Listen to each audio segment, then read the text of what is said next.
So, good day. What I wanted to share to you today is about the statistics. No? So, for most people, the sheer mention of the word statistics causes much anxiety. No? They think of it as a collection of numbers and formulas that have vague meanings. Actually, without noticing it, people often apply statistics in their everyday lives. When a clinician records the result of a physical examination of a patient, he is collecting data to aid the physician in diagnosing the type of illness the patient has and to determine the appropriate medical treatment that must be prescribed to the patient. In some other way, when a teacher records the examination scores of the student in a particular subject, he is recording data which he can use later on to determine if his method of teaching has been effective, to find out how well the student performed in the test, or to know the degree of ease or difficulty of the test. So when watcher of a basketball game talk about the number of rebounds and assists done by a player, they talk or they are talking about some vital statistics of the game.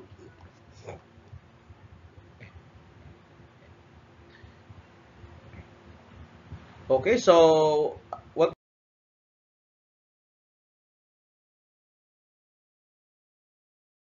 we're going to do first is to discuss the basic concepts.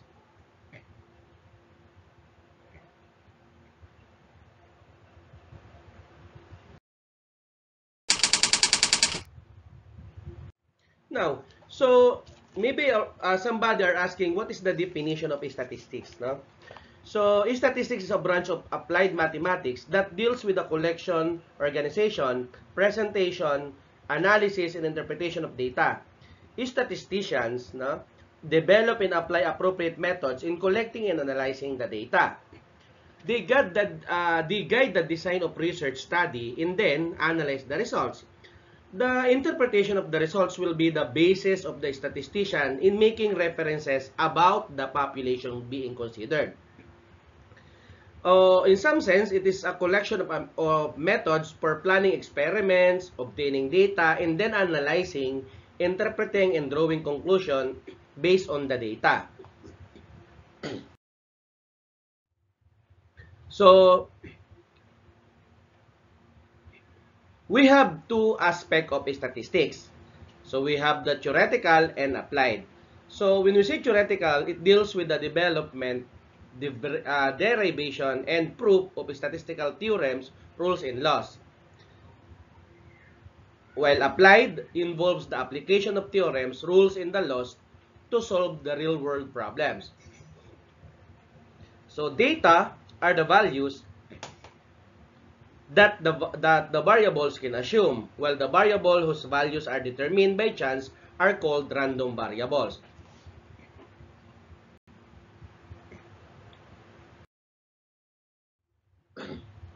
We have different types of categorical, na? So, categorical or qualitative variables are variables that are classified according to some attributes or categories. Are words or codes that represent a class or category.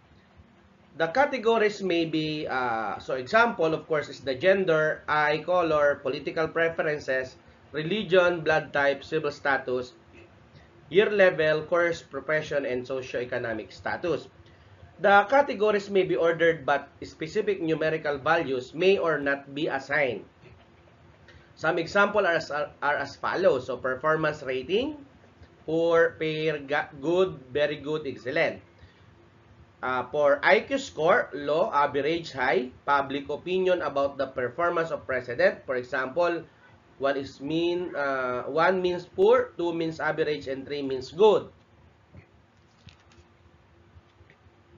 For the numerical valued or quantitative variables, are variables that are classified according to numerical characteristics. So, example, height, age, pulse rate, number of children, and speed.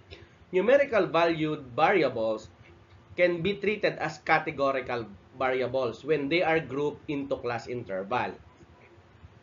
So example, age in years, for example, 5 to 9, 10 to 14, 15 to 19, and 20 and above. Height in centimeter, for example, 100 to 149, 150 to 199, 200 to 249. Another example, grade in math, for example, statistics, 1 to 1.49, 1.5 to 1.99, 2 to 2.49, 2.5 to 2.99, 3 to 3.49, and 350 to 3.99, and 4 to 5. Numerical valued variables can be classified as follows. So we have what we call discrete variables and continuous variables.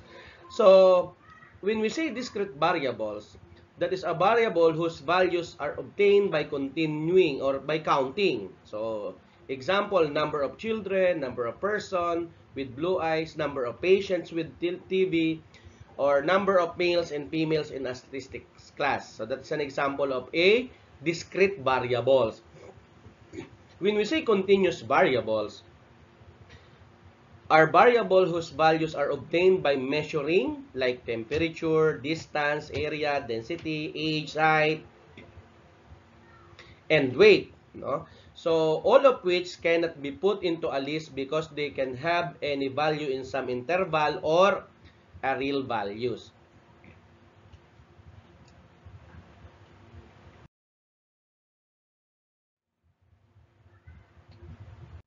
Okay, so we have type of statistics. And of course, all of us are familiar with descriptive and inferential statistics. Okay? So, descriptive statistics, as what we have here, deals with the collection and presentation of data and summarizing values that describe the group's characteristics.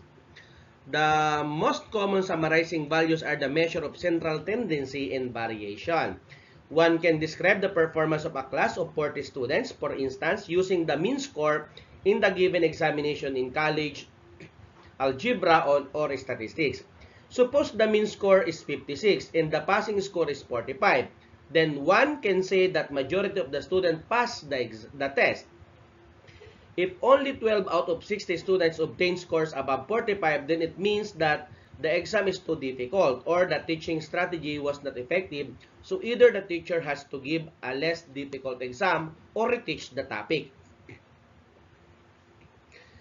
When we say inferential statistics, it deals with prediction in inferences based on the analysis and interpretation of the results of the information gathered by the statistician.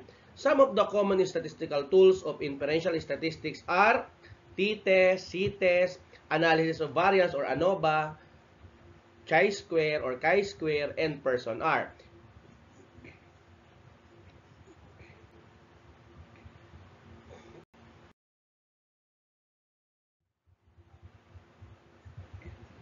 So again, when we say inferential statistics, we define this the following terminologies. So population is the complete and entire collection of elements to be studied. It is defined as a group of people, animal, places, things, and idea. We have also what we call parameter. So the parameter is a numerical measure that describes a characteristic of a population. It is a numerical measurement describing some characteristic of a population. So sample, it is a subject or it is a subset of a population or part of a population, a subgroup of the population. So example, the population mean of electricity bills of the resident in Tingloy, Batangas is 15,000. The population mean IQ of the Holy Face of Jesus Lyceum of San Jose Incorporated is 108.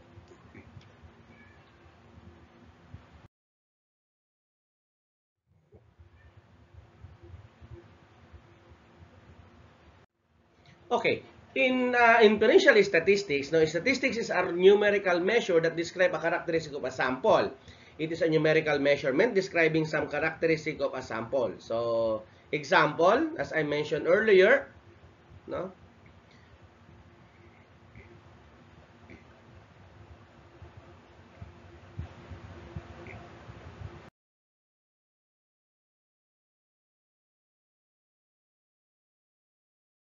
Now, so a collection of data.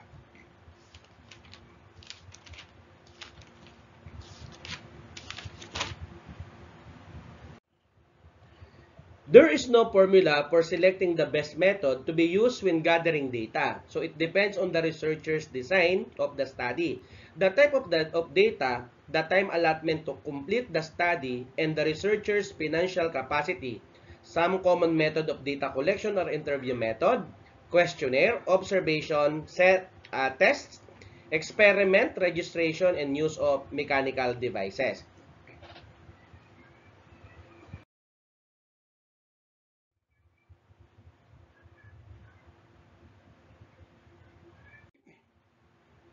So, the different methods of collecting data are as follows. So, number one, of course, is interview. So, what is interview? An interview is a conversation for gathering information. A research interview involves an interviewer who coordinates the process of the conversation and asks questions, and an interviewee who responds to those questions. Interviews can be conducted face-to-face or over the telephone, and the internet is also emerging as a tool for interviewing. When is an interview an appropriate research method? So interviews are an appropriate method when there is a need to collect in-depth information, people's opinions, thoughts, experiences, and feelings. Interviews are useful when the topic of inquiry relates to issues that requires complex questioning and considerable proving. Face-to-face interviews are suitable when new target population can communicate through face-to-face conversations better than they can communicate through writing or phone conversation. So example, children, elderly, or disabled individuals.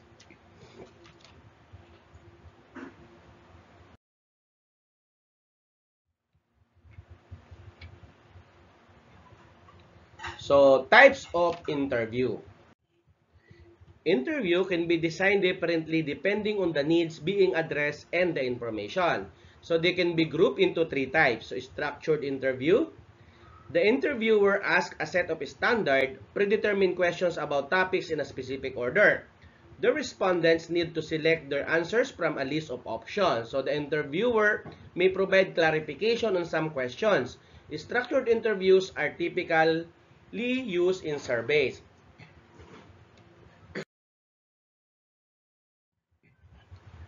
Semi-structured interview. The interviewer uses a set of predetermined questions and the respondents answer in their own words. Some interviewers use a topic guide that serves as a checklist to ensure that all respondents provide information on the same topics. The interviewer can probe areas based on the respondent's answer or ask supplementary questions for clarification.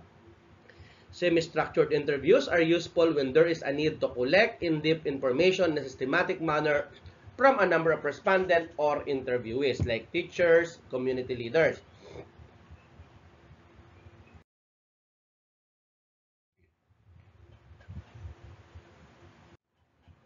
Number three is unstructured interviews. The interviewer has no specific guidelines, so restrictions, predetermined questions, or list of options.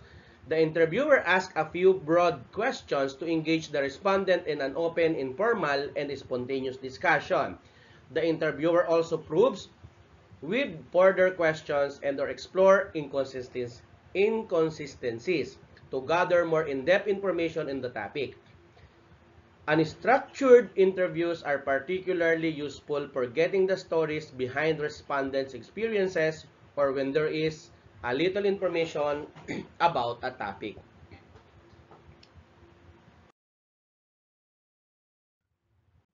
So, as what we have here, define your objective. So, identify what you want to achieve and information you need to gather and make sure an interview is the appropriate way to meet your objectives. Choose the type of interview. So review your required information, budget, time, and potential respondents, and decide whether you need to conduct structured, semi-structured, or structured interviews. Choose the appropriate respondents. Okay, depending on the type of interview, decide on the characteristic of interviewees and the number of interviews required. Decide how you will conduct the interview. Consider telephone or face-to-face interviews. For large surveys, consider computer-aided interviewing and recording like Google Form and others.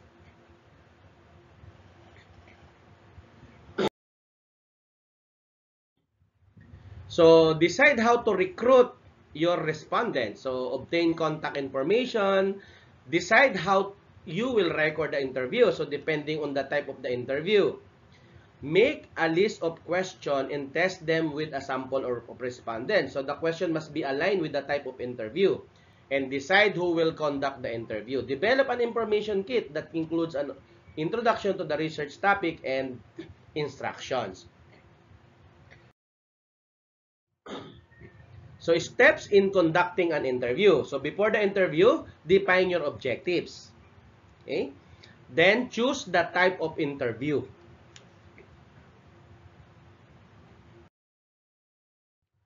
Choose the appropriate respondents, of course, depending on the type of interview. Decide on the characteristics of interviewees.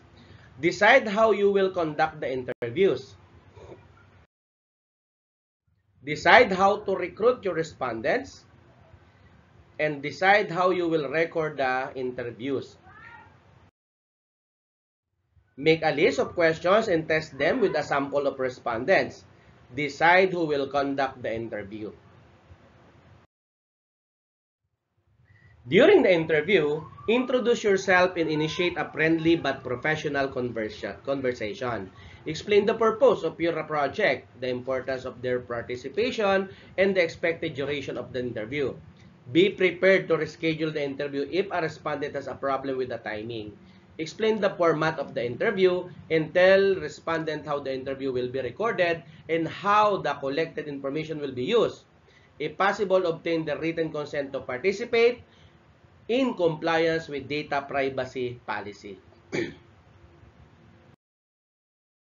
Ask respondent if they have any questions. Control your tone of voice and language. Keep the focus on the topic of inquiry and complete the interview within the agreed time limit. Ensure proper recording and complete the sessions.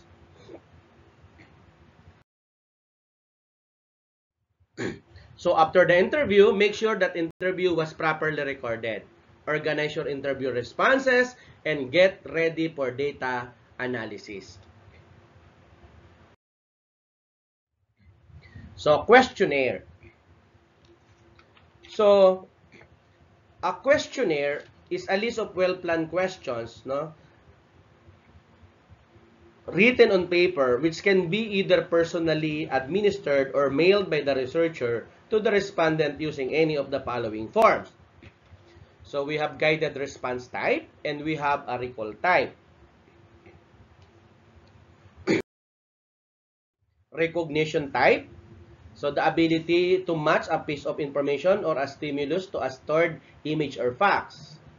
Or dichotomous type is a question that can have two possible answers. We have multiple choice type, of course, and a multiple response type.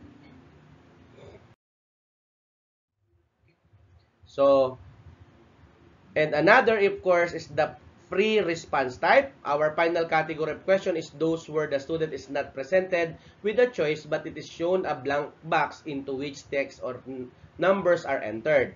Rating scale type is defined as a closed-ended survey questions used to represent respondent feedback in a comparative form for a specific features, products, or services. Empirical observation method. It is a commonly used in psychological and anthropological studies. Test method, widely used in psychological research and psychiatry. Standard tests are used because of their validity, reliability, and usability, which is too important, no, in our research. We need to always to prove the validity, the reliability, and usability of your test questionnaire. Registration method. So, of course, example of data gathering using this method are those that are obtained from the Philippine Statistics Authority, LTO, CHED, TESDA, and so on. Mechanical devices. It can be used when gathering data for social and educational research are the camera, projector, videotapes, tape recorder, and so on. And a lot more actually at present, especially at present.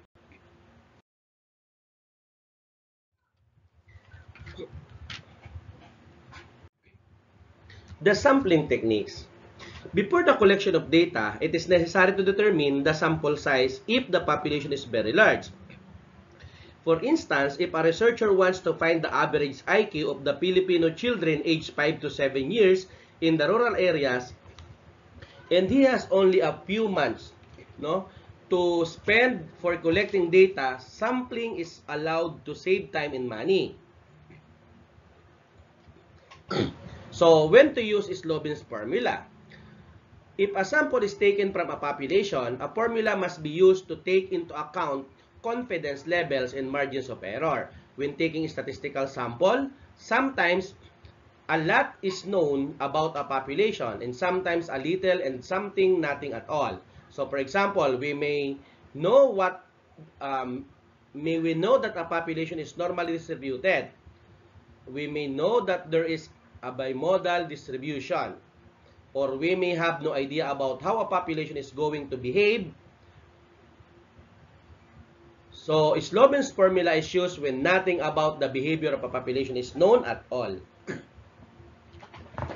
So, how to use Slobin formula as what we have here. Okay, so to use, first figure out what you want your error of tolerance to be. And so on.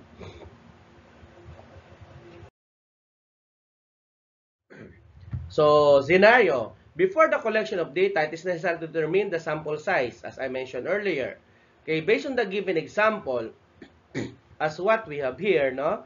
So, to compute for the sample size of the Slobin formula will be used n is equal to n, capital letter N, over 1 plus NE or squared, no? Where lowercase n is a sample size, capital N is a number of cases, E is a margin of error, and most commonly that's 5% or 0.50, but sometimes given. So if it is not given, sometimes we use 0.5 or 5%. Now, so ICT, Students Research in Holy Face of Jesus, wants to know the average income of the families living in a barangay San Jose which has 25 residents. Calculate the sample size that the researcher will need if 5% margin of error is allowed. Given n is equal to 25, as what we have here, because our number of cases, that is 25, right? Our margin of error is 5%. So find n. So we're looking for a sample size. For us to compute, so n is equal to 25, replacing the number of cases n, 25, 1 plus 25, then multiply by 0.05 raised to 2. So that is 344.8 or 345 families. Okay, so direct substitution. Now, we have what we call survey sampling. So what is a survey sampling? Survey would be meaningless and incomplete without accounting for the respondents that they are aimed at. So the best survey design practices keep the target population at the core of their thought process. All the resident of the, for example, no, as what we have here. So when the population is small enough, researchers have the resources to reach out to all of them. So this would be the best case scenario, making sure that everybody who matters to survey is represented accurately. A survey that covers the entire target population is called a census. Again, a survey that covers the entire target population is called a census. However, most surveys cannot survey the entire population. This is when sampling techniques become crucial to your survey. Why is it important? Okay, resource constraint. If the target population is not small enough, or if the resources at your disposal don't give you the bandwidth to cover the entire population. It is important to identify a subset of the population to work with, a careful identified group that is representative of the population. This process is called survey sampling, and It is one of the most important aspects of survey design. Whatever the sample size, there are fixed costs associated with any survey.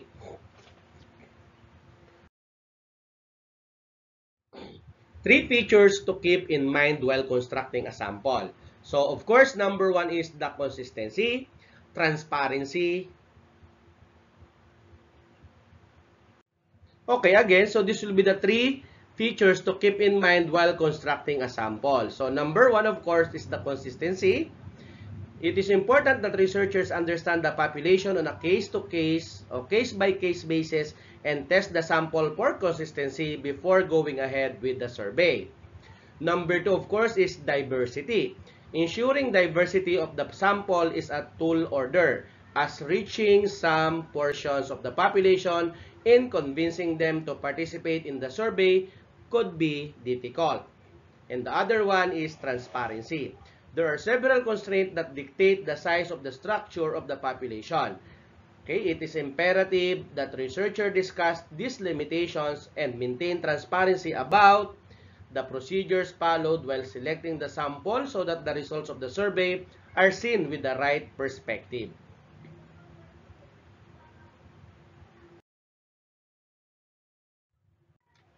So, the three probability sampling techniques. So, when each entity of the population has a definite, non-zero probability of being incorporated into sample, the sample is known as a probability sample. The probability sample are selected in such a way as to be representative of the population. They provide the most valid and credible results because they reflect the characteristic of the population from which they are selected. So, number one, of course, is the random sampling method. Okay, so this is done by the using chance methods of the random numbers. So I have an example here. So random sampling, when do we use random sampling? Of course, how, cause, cons, I think, and use case. So you need to consider when and how and what will be the cons and use case of the random sampling.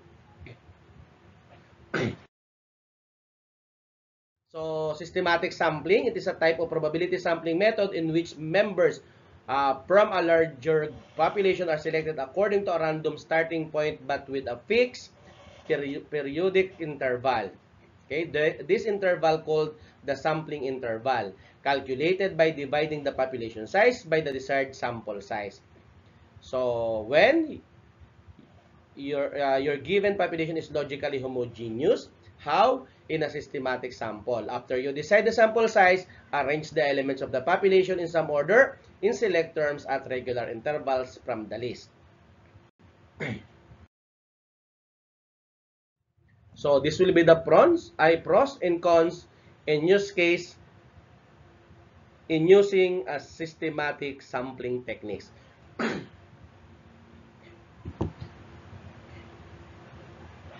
For stratified sampling, it is applied when the population is divided into different strata or classes, wherein each class must be presented in the study. If a population has distinct group, it is possible to divide the population into these groups and to draw SRs from each group. So, the group are called strata, and strata are designed so that the member in each strata are more homogeneous, that is similar to each other. So, when do we use the stratified sampling and how? I have an example here. And what will be the pros, cons, and use cases of a stratified sampling techniques? The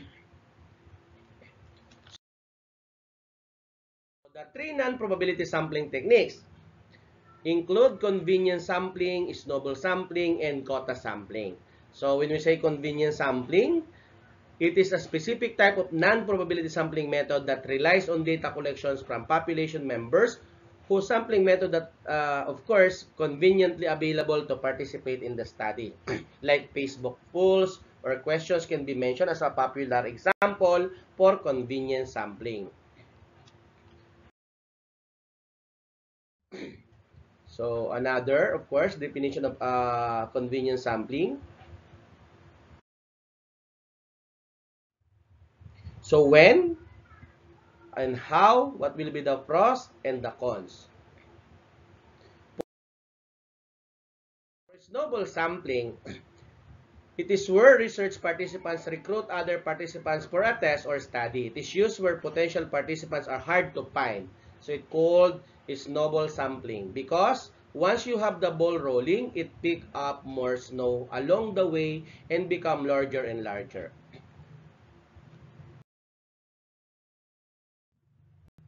So this will be when do we use the snowball sampling, how, what will be the pros and use case in using snowball sampling techniques.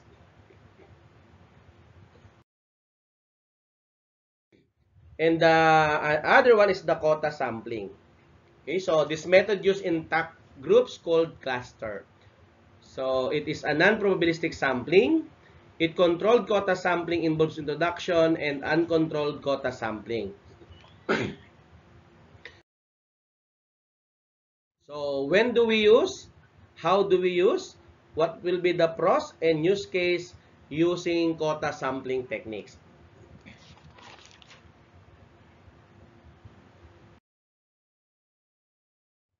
Now, maybe you are also familiar with summation notation. Open mathematical formulae required the addition of many variable summation or sigma notation is a convenient and simple form of shorthand used to give a concise expression for a sum of the values of a variable. So, summation notation involves, of course, the summation sign, the appear as the symbol S, and so on. So the variable which is being summed and the index appear as the expression is I is equal to 1. So summation notation involves the starting point of the summation for the lower limit of the summation, the stopping point for the summation or the upper limit of summation. So as what we have here, we have the stopping point, upper limit of summation. So that is an n. Then x sub I, that is type of elements. Summation sign, of course. Index of summation, that is x is equal to 1. And 1 is the starting point, lower limit of a summation. So some typical example of a summation, no? So this expression means sum of the values of x is starting at x sub 1 and ending with x sub n. So as what we have here, no? So x sub 1 plus x sub 2 plus x sub 3 plus that is on so forth to x sub n. Then the limit of summation are often understood to mean I is equal to I through n. So the notation below and above the summation sign is omitted. Therefore, this expression means sum the values of x starting at x sub 1 and ending with x sub n. So, as what we have here, the expression of the sum, the square values of x is starting at x sub 1 and ending with x sub n. So, arithmetic operation may be performed on variable within the summation. So, as what we have here, we have an example.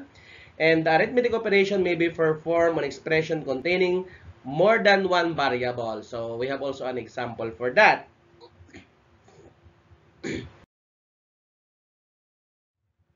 So, to calculate, based on the given, of course, summation of 4, 3 sub I, wherein I is equal to 1. So, first notice that I is equal to 1, then 2, 3, and 4, we are supposed to multiply each of these 3 and add them up. So based on the given formula, so 3 times 1, 3 times 2, 3 times 3, plus 3 times 4. So, if we're going to multiply this one, that is 3 times 1 is equal to 3. 3 times 2 is 6. 3 times 3 is 9. 3 times 4 is 12. So, therefore, the answer is 30. So, for the formula for the sample mean, sometimes called the average. So, we have a formula, of course, here. X is the mean, no? So, example, a survey was conducted asking 8 older adults how many sexual partners they have had in their lifetime.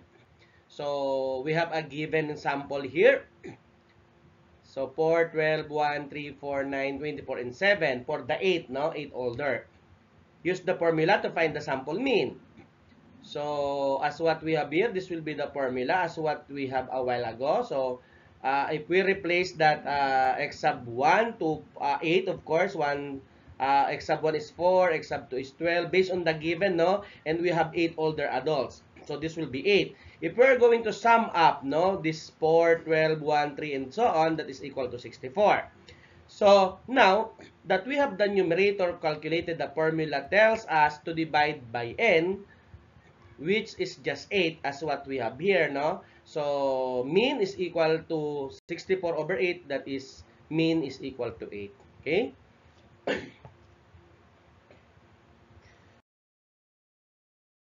So, the next most important statistics in the standard deviation, the formula for the sample standard deviation is as what we have here. So, let's consider the data in the previous example. So, based on the given, no? So, we have compute the 8 subtraction.